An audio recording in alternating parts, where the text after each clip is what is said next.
সদরেই থাকতো ডক্টর আসাদ সাহেব, আমরা ভিডিও হচ্ছে বল ধরে বাবিরা আগে পড়াই দাও, পরে বাবি মনির সাহেবের মতো অনেকদিন হয়ে গেছে ভিডিও আছে, টাকা হয়ে যাবে, এটা হাই করে দাও। এই তখন সবাই আবার মনির ভাই আবার দাওয়াত আমরা মোটামুটি সবসময় 2-3 বার করে খাইতাম শীতের মধ্যে হাতে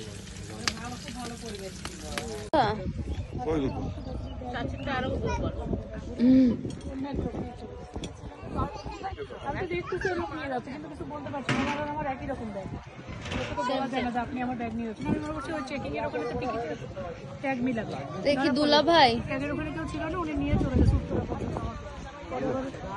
কমপ্লেন করলাম।